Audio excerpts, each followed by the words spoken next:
Hook type, bold claim, plus immediate stakes introduction. Rehook cadence, major revelations or emotional turns every 2-3 minutes, using phrases like, but first, or that's when, to escalate. Narrative structure, Act 1, introduction of a hopeless, static situation. Act 2, introduction of an unexpected catalyst, the child, and escalating small interactions. Act 3, emotional breakthrough leading to tangible change and a new beginning. Tone profile, starts solemn and heavy, shifts to moments of warmth and wonder during child interactions, resolves with a reflective, hopeful tone. The crew was pulling back. The fire had won. Then a 3-year-old in soot-stained pajamas pointed to a single window. This child, who shouldn't have been able to speak, who shouldn't have known, changed the entire mission with one silent gesture. How did she know, and who was she pointing to? This is the story of that night, of a lost search, and of the little girl who became the only witness. Firefighters are trained to listen for cries, for movement, but never for the silent testimony of a child. So what did she see, and what did they find when they went back into that inferno for one last, impossible try? The call came in at 2:17 in the morning. A fully involved structure fire at 432 Elm Street. Engine Company 9 was first on scene, led by Captain David Miller, a 15-year veteran with a calm that unnerved rookies. What he saw killed that calm instantly. The entire second floor of the 2-story row home was vomiting flames, and black smoke poured from every window like ink into water. Neighbors huddled across the street, their faces orange with reflected firelight. One woman was screaming the same 2 words over and over. "They're inside, they're inside." The crew went to work, hose lines deployed, water arcing toward the roof. But fire is a living thing. It breathes, it moves, it thinks. And this one was thinking faster than they were. It had something called a head start, the time between ignition and alarm. Here, that head start was estimated at 20 minutes. 20 minutes for temperatures to climb past 1,000 degrees. 20 minutes for ordinary household materials to become toxic, explosive fuel. 20 minutes for a home to become a death trap. Captain Miller radioed for a second alarm. More engines, more bodies. His primary search team, led by Lieutenant Rosa Vega, geared up and entered through the front door, which had been forced open by the first crew. The heat inside was a physical wall. Their training took over. They moved in a coordinated crawl, the beam of their lights cutting through smoke so thick it felt solid. They called out, "Fire department, call out." Their voices were swallowed by the roar of the fire above them. They cleared the first-floor living room, the kitchen, empty. They found the staircase to the second floor. The flames were cascading down it like a waterfall flowing upward.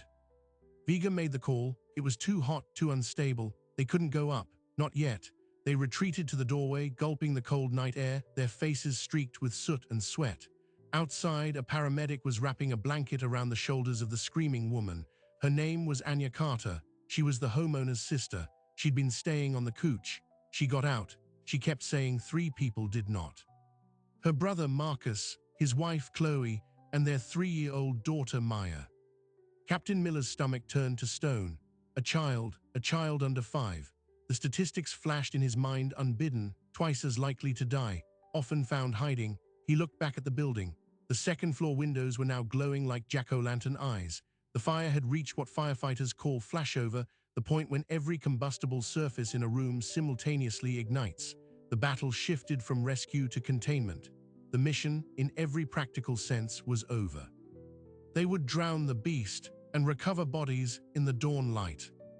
That was the protocol. That was the terrible, logical arithmetic of structural firefighting. You cannot save what the fire has already claimed. To send more people inside now was not heroism. It was suicide, and it got other people killed trying to rescue the rescuers. Miller gave the order. All interior teams were to evacuate. Defensive operations only. Protect the exposures. Let it burn. This is the moment the world understands. The moment of retreat.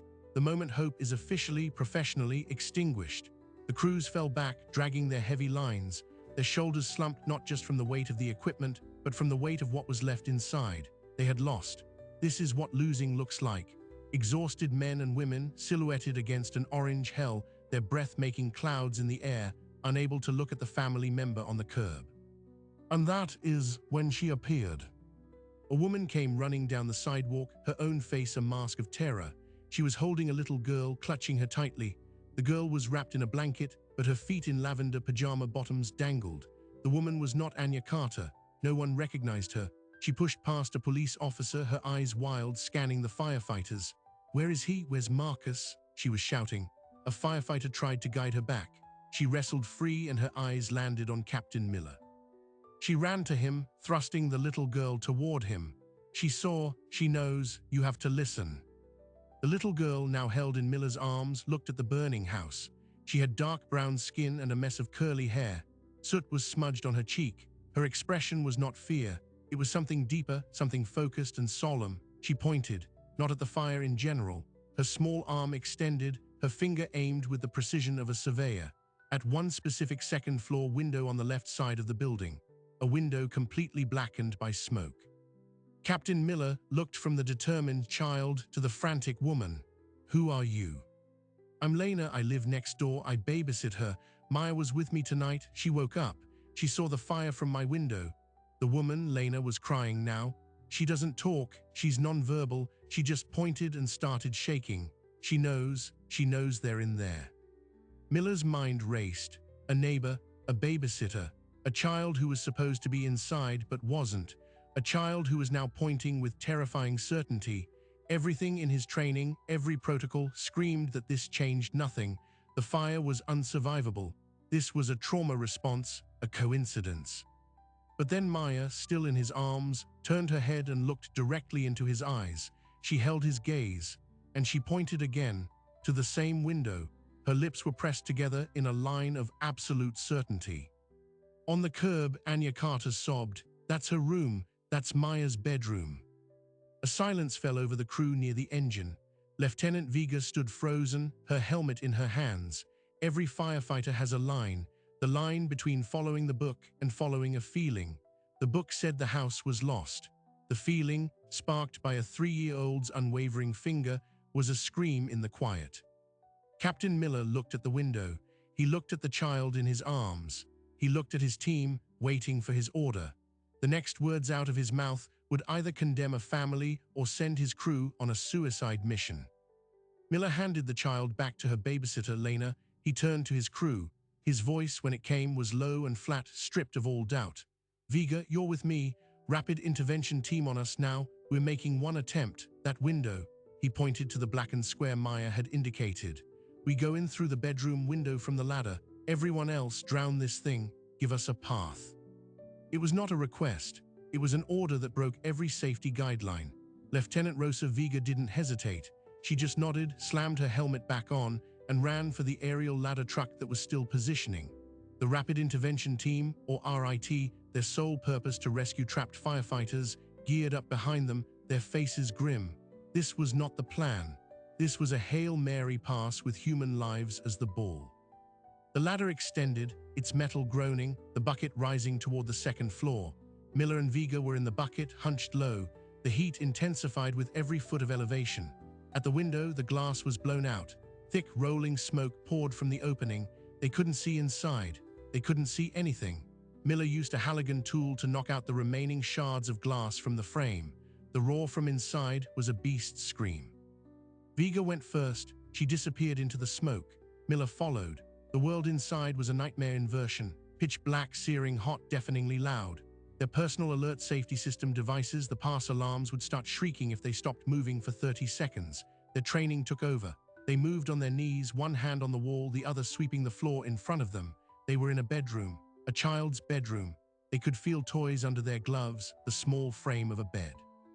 "Fire department, call out," Miller yelled, his voice muffled by his mask. No answer, just the crackle and roar. They swept the room, under the bed, nothing in the small closet, empty clothes hangers. A sinking certainty filled Miller's gut. The child was wrong. They were risking their lives in a void. The room was clear. He was about to signal for retreat when Vega's hand clamped on his shoulder.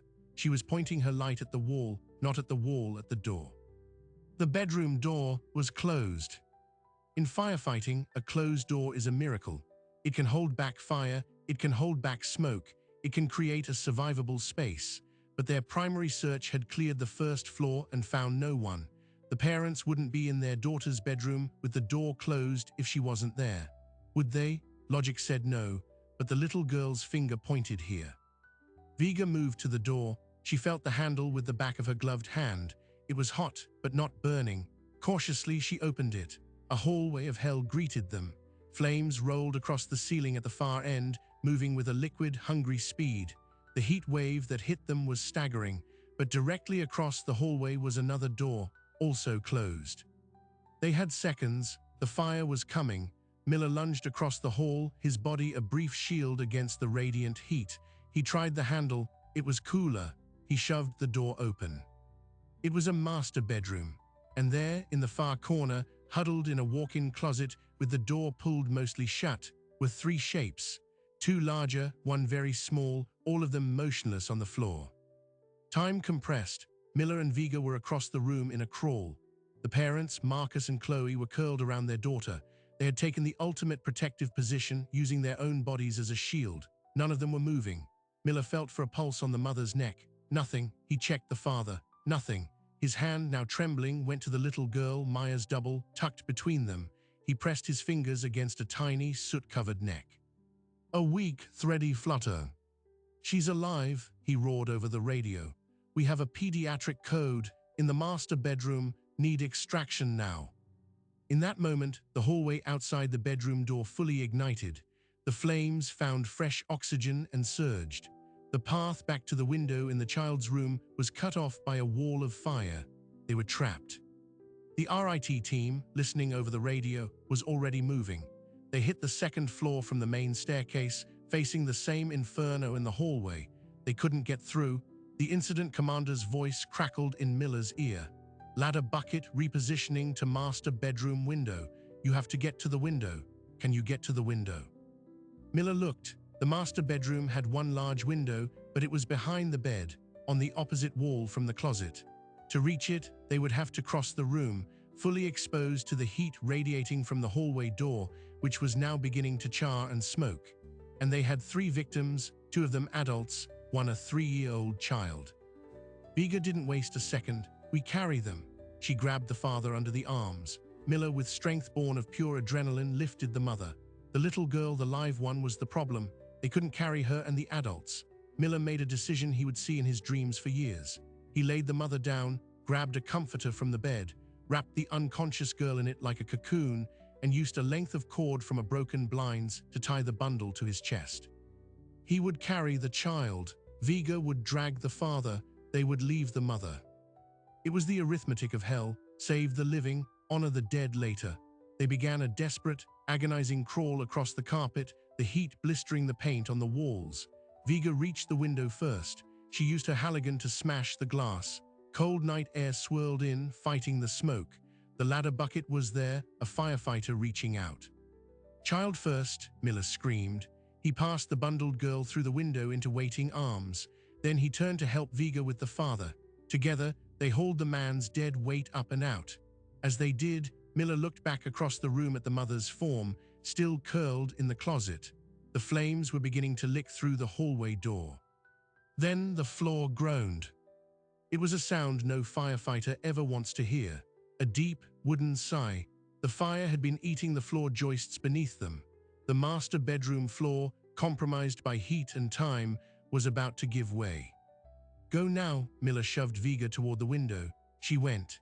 He took one last look, a final, futile reach toward the closet, and then threw himself out the window as the floor behind him sagged and then collapsed in a shower of sparks and splintered wood into the inferno below.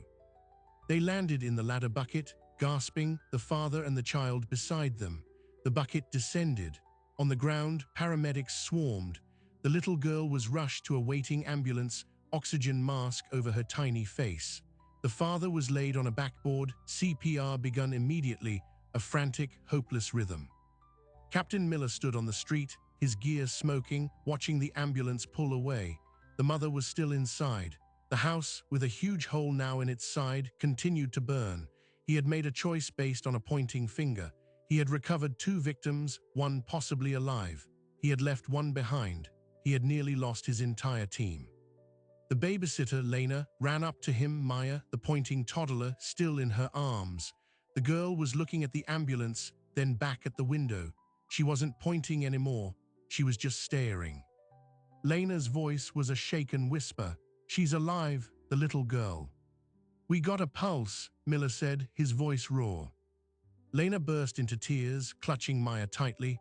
Thank God you listened. When Maya woke up at my house, she was at the window. She was pointing and making this sound, this humming. She only does that when she's trying to show me something important. She knew they were in that room." Miller frowned, wiping soot from his eyes. "But she pointed to her bedroom window.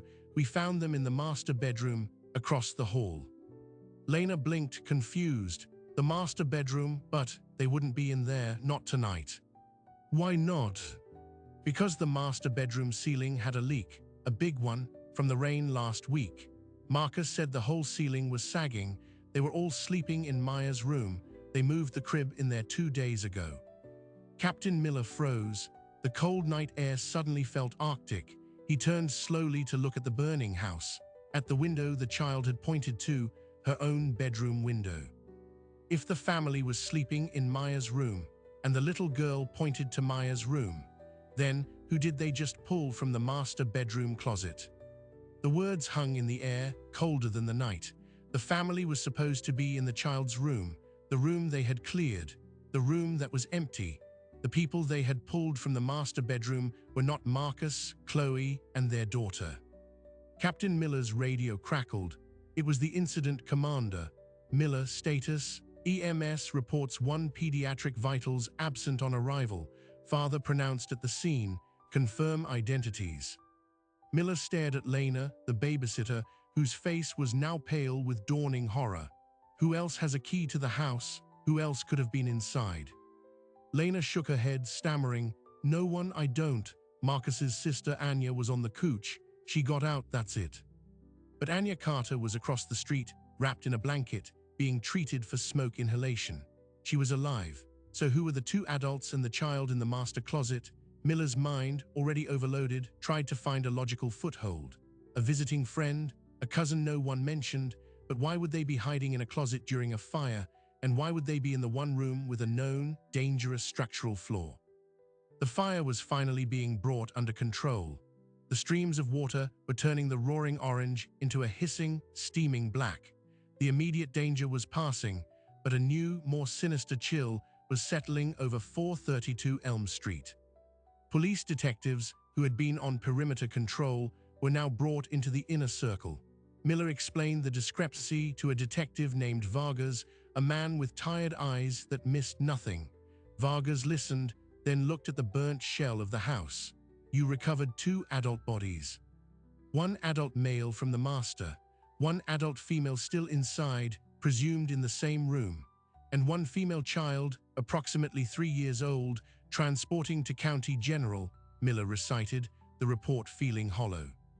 Vargas made a note, "and the homeowner and his wife are unaccounted for." A silence followed. The unthinkable took shape. If the people in the master bedroom weren't Marcus and Chloe Carter, then where were Marcus and Chloe Carter? The question echoed in the smoky dawn. At County General Hospital, the mystery deepened. The little girl rescued from the master closet was in critical condition. She had suffered severe smoke inhalation. She was on a ventilator, and she was not Maya Carter. A social worker, called in for an unidentified pediatric patient, had accessed the description of Maya Carter provided by her Aunt Anya. Maya had dark brown skin and curly hair. So did the girl in the hospital bed. But Anya, once she was cleared by medics, was brought to the hospital. She took one look at the child and started shaking her head. "That's not my niece. That's not Maya." The girl was around 3. She had similar features, but she was a stranger. Fingerprints were useless on a child that young with no records. Dental records? They had no idea who she was to compare them to. They had a Jane Doe, a child who had been in a stranger's burning house, hidden in a closet with 2 dead adults. Back at the scene, as the sun turned the sky a grim gray, the investigation split into 2 terrifying paths. The fire marshal began the origin and cause investigation. The police homicide division, now fully involved, began a missing persons and potential homicide investigation. The first break came from the fire marshal's initial walkthrough. Once the structure was cool enough to enter, a pattern emerged. The fire had not one point of origin but three, one in the kitchen near the stove, one in the living room couch, and one in the hallway outside the master bedroom. Accelerants were suspected. This was not an accident. This was arson. Triple-set arson, designed to spread fast and trap anyone inside. The second break came from Detective Vargas. A canvass of the neighborhood yielded a witness from 2 doors down, an elderly man, Mr. Henderson, who was a light sleeper. He reported hearing a car door slam around 1:45 a.m., about 30 minutes before the fire was called in. He looked out his window. He saw a dark sedan, maybe a Honda or a Toyota, parked in front of the Carter house. He saw a man and a woman walking quickly from the Carter's front door toward the car. He thought it was Marcus and Chloe leaving. He went back to bed. He never saw the fire start. But Anya Carter, recovering at the police station, was adamant. Her brother and sister-in-law did not own a dark sedan. They had one car, a blue SUV, which was still in the driveway, partially melted, and they would never have left the house without Maya. Never. So who were the man and woman Mr. Henderson saw? And were they the same 2 adults found dead in the master bedroom? The timeline was becoming a nightmare. 1:45 a.m., unidentified couple leaves the Carter home. 2:17 a.m., fire call comes in. The fire marshal estimated the head start at 20 minutes, meaning the fires were set around 1:57 a.m. Something happened in that 12-minute window. Someone set 3 separate fires and then stayed. The bodies suggested they hadn't fled. They had hidden in the master bedroom closet. Detective Vargas had a theory, dark and convoluted. What if the man and woman were inside for a reason? What if they were there to harm the Carters? Something went wrong. A struggle. The Carters fought back, escaped. Then the intruders, panicking, set the fires to cover something. But they got trapped by their own blaze, hiding in the closet where they were found. But that didn't explain the little girl who was not Maya Carter. Then the third break. A search of the master bedroom debris once the floor was shored up revealed something the fire had not consumed. Under the collapsed debris near where the mother's body was recovered was a small, fire-resistant lockbox. It was charred but intact. Inside, police found cash, about $5,000 in mixed bills, and a single handwritten note. It read, "The package is in the room, don't open it. Wait for the call, your cut is 20%. The word package was circled. An arrow was drawn to the word room. Vargas held the note in a plastic evidence bag. He looked at Miller. A package, a cut. This wasn't a random home invasion. This was a transaction or a theft. The Carter's house was being used as a drop. But for what, and where were Marcus and Chloe Carter? Were they victims or were they involved? The most haunting question of all came from the hospital. The little girl, the Jane Doe, had stabilized enough for a brief neurological exam. She was still nonverbal, traumatized. A child psychologist sat with her, using picture cards. The girl would not engage. Until the psychologist, almost by accident, placed a card with a drawing of a house on fire next to a card of a family. The little girl's eyes locked on the cards. She began to tremble. Then, with a weak, bandaged hand, she did something that made the psychologist's blood run cold. She pointed to the fire card. Then she slowly, deliberately, pointed to the window in the drawing of the house. She was telling the same story Maya had told on the street. She was pointing at the window, but she was pointing from inside the fire. This child, whoever she was, had also seen something. She had also been a witness, but to what? And if she wasn't Maya Carter, why did she look so similar? Why was she in that house? The answer came from a database no one wanted to access. The National Center for Missing and Exploited Children. A detective, running the Jane Doe's description through the system, got a potential match. A girl named Zoe, reported missing from a state over 400 miles away 8 months prior. She was 3. She had dark brown skin and curly hair. Her parents had been killed during a home invasion robbery. Zoe had never been found. The authorities believed she had been taken, possibly sold. The photograph on file was a near-perfect match for the girl in the hospital bed. The pieces, monstrous and unthinkable, began to click into place. The Carter's house wasn't just a home, it was a waypoint, a transfer point for a stolen child, the package in the note, The man and woman found dead were not random intruders. They were couriers. They had Zoe. They were waiting for a call for the next link in the chain. Something went catastrophically wrong. A fight, a double cross, the fires were set. But this revealed an even more terrifying vacuum. If Marcus and Chloe Carter's home was being used as a criminal waypoint, were they willing participants, or were they too victims of the people they let into their home? And where was their actual daughter, Maya? The investigation was now a three-ring circus of horror: an arson, a double homicide, a missing family, and a recovered child trafficking victim.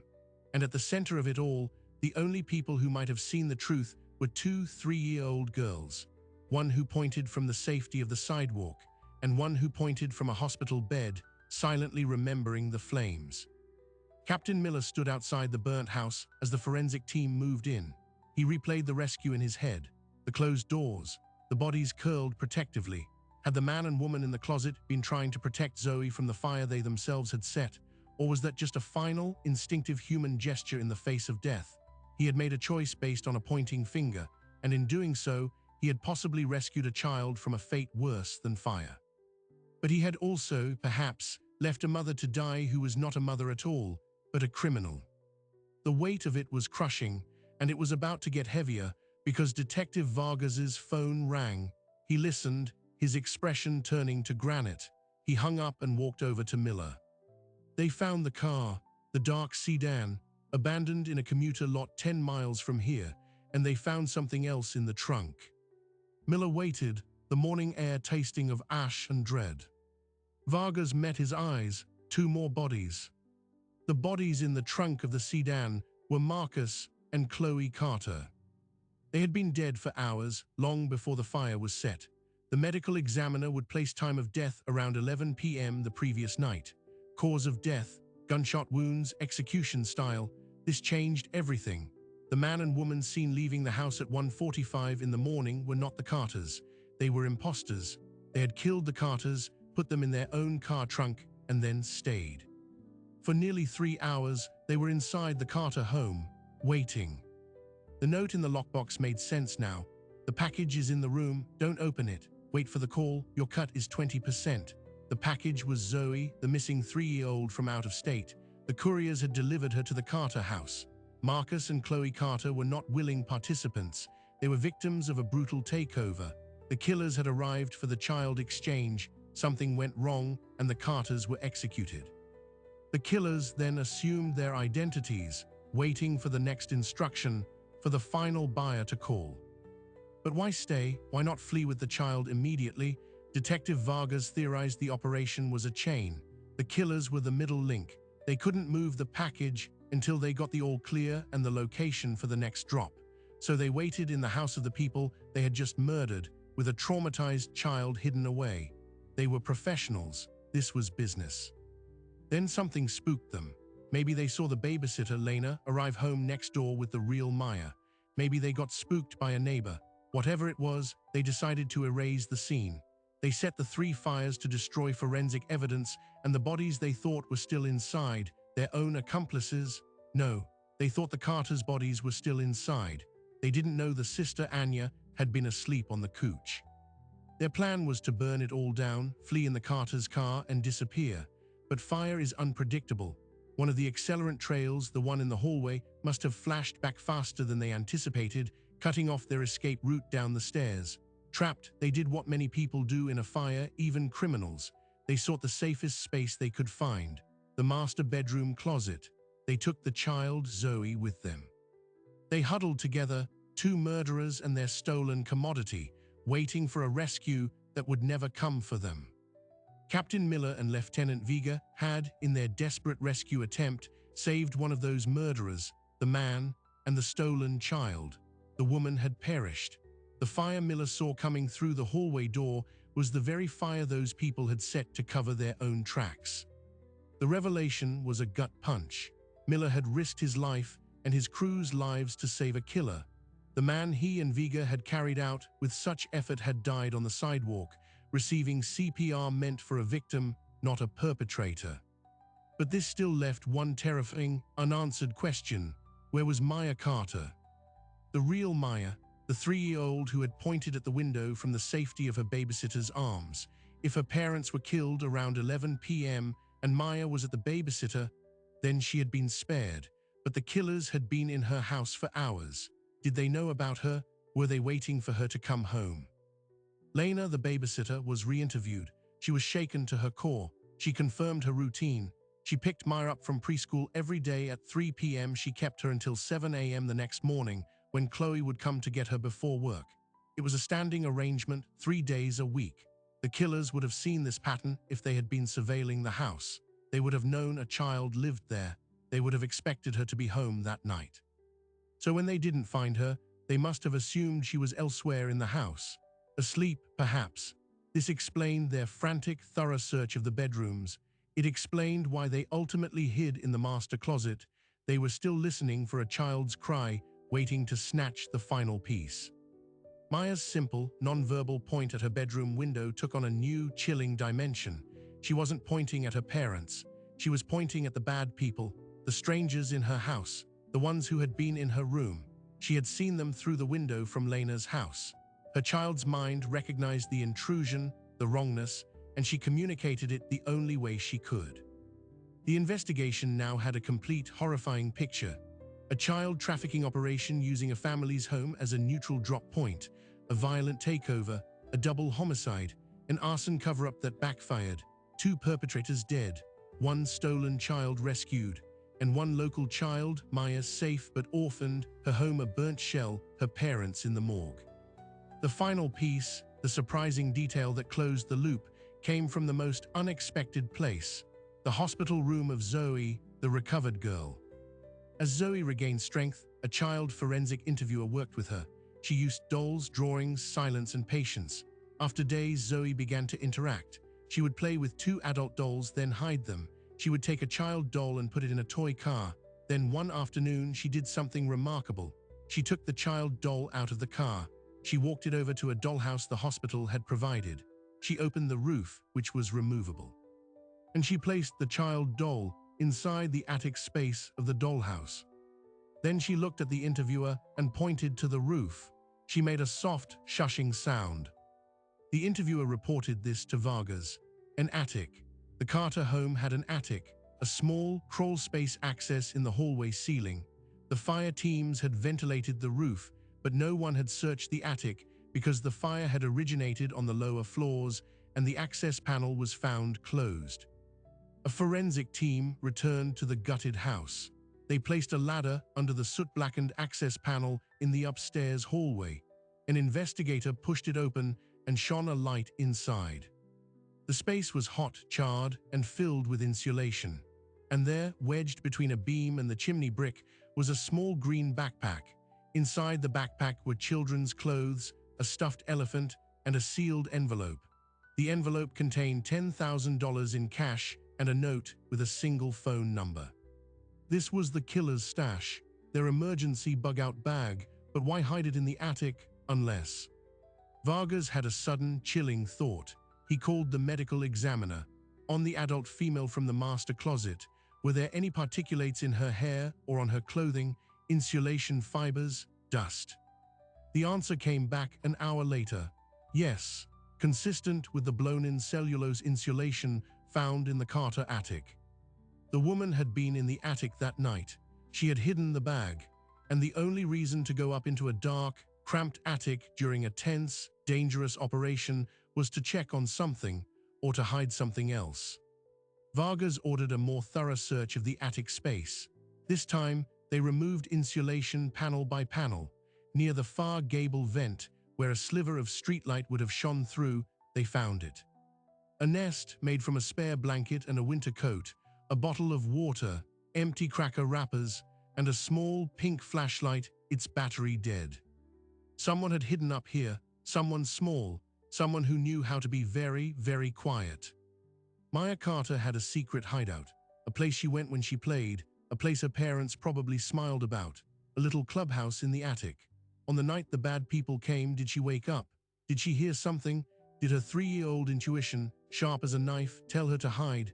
She must have taken her flashlight and her blanket and climbed up into her secret spot, pulling the access panel closed behind her as best she could.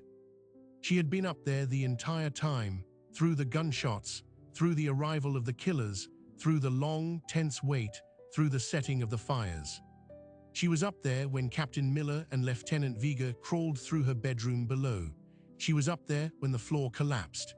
She was up there as the house burned and cooled around her. And she was found 36 hours after the fire, dehydrated, terrified, covered in soot and insulation, but alive. She was rescued by detectives in coveralls, not firefighters in turnout gear. She emerged into the light, blinking, clutching her stuffed elephant, and said not a single word. The two 3-year-old girls, Zoe and Maya, were eventually placed together in a temporary foster home, a quiet, safe place with a big backyard. They shared a room. They did not speak to each other or to anyone else for a long time, but they were seen holding hands once, sitting on a swing set. Two little girls who knew things about windows and hiding places that no child should ever know. Captain Miller visited Maya once after she was settled. He brought her a new stuffed rabbit. He knelt down, feeling the weight of his gear, his decisions that night. He didn't know what to say. "I'm sorry" felt too small. "Thank you" felt wrong. Maya looked at him, she looked at the rabbit, then she did something that he would hold on to for the rest of his life. She reached out and touched the reflective stripe on his turnout coat jacket sleeve. She traced it with her finger.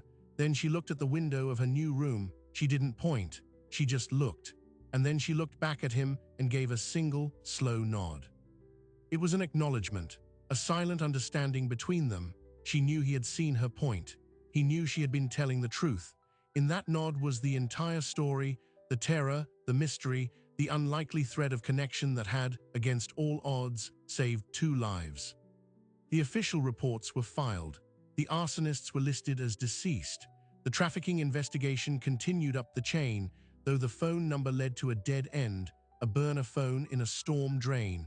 Marcus and Chloe Carter were buried by Anya, who became Maya's legal guardian. The house on Elm Street was razed to the ground.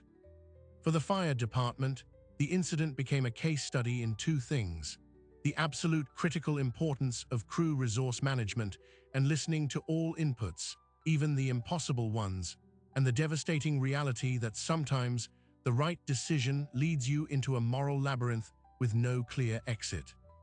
Miller never regretted going in. He regretted not knowing. He regretted that the first life he touched that night belonged to a man who didn't deserve it.